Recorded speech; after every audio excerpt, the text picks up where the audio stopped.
Welcome to our new Wednesday episode here on September 3rd, the Fun Astrology Podcast. Kristin Lawhead there, Thomas Miller here, and we're going to do something I think is going to be fun. We're going to see how this plays. Kristin and I talked about it over the past weekend and came up with maybe this would be kind of cool, as that we're going to get on here on video.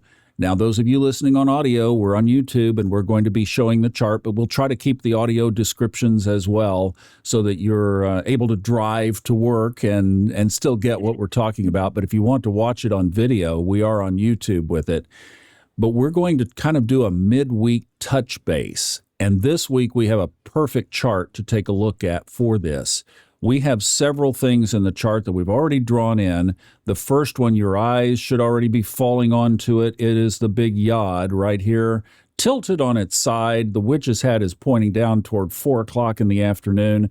Mercury is up at the top of the witch's hat.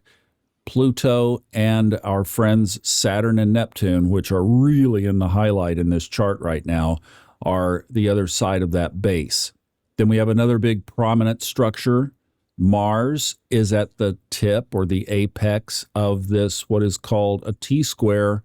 This is 2 squares going down to Jupiter, which is significant. And Jupiter is opposite today's moon. And this one hits about 7 o'clock in the morning, so it's already been there. But that's forming today this little T-square formation, which we'll talk about here in a second. And then the other one that was just of note, Mercury is exactly square Uranus today. So, Kristin, I know you have some thoughts on this. Yeah, I have a lot of thoughts. There are so many cool aspects in this chart that we can talk about, but I know we've focused a lot on the yod yesterday, but it's so much about breakthrough insight, and that energy still continues.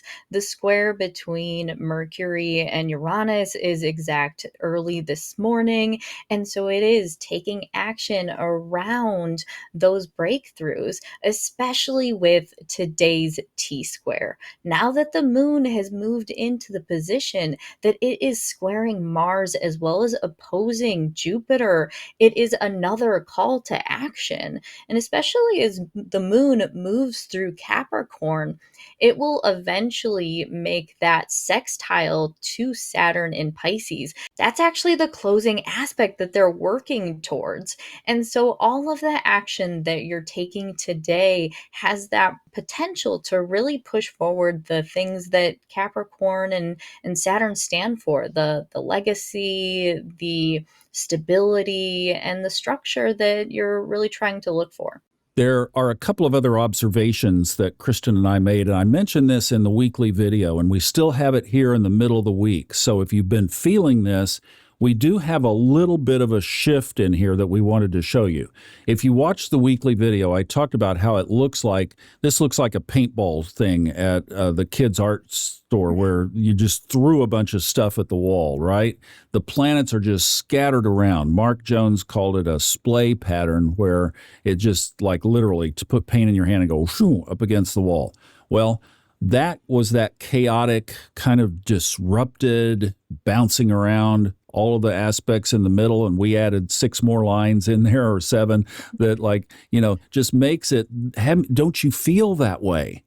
Well, the other piece of this now, if you notice, we're going to show you a little subtlety here that that Kristin and I picked up on before we started to record this, is from Mars over here, even to today's moon, as it has moved through the morning, we have 3 full empty houses right in that area right there between Mars and the moon.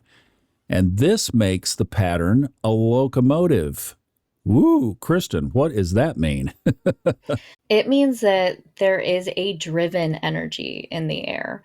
And a locomotive is when the planets are kind of moving together like a train.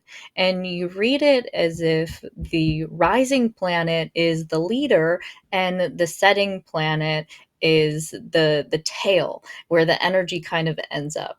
And so in this formation, the moon is leading, it's rising, and that Capricorn moon is really pushing this energy forward. And all of that energy is going to Mars in Libra, which is also the apex of that T square. And so it is transforming systems and driven energy, but all to things that Mars in Libra stands for: relationships, diplomacy, the ability to put other people into consideration. I love that we're able to implement this on our first weekly touch base, because what a perfect transition from the really scattered energy we had last week into the weekend and starting this week. And now what we're seeing from at least the organization of the planets in the sky is maybe we are moving toward a more focused, determined type of energy. The only thing is, if you were looking at this as your child born today, you have that moon in that position. But really, if you widen it out and move that Capricorn moon on, then what we have is Pluto on one side and Mars on the other, and that's a completely different picture. Whoa. To be Yeah, stand by. You will have that as of tomorrow afternoon. So there you go. All right. Well, if there is some focus, but there's also this transformation. The Great Pyramid is always there in everything. So yeah, we are feeling some Mars in there, and that T-square is definitely could bring some tension into today. So that's the touch base.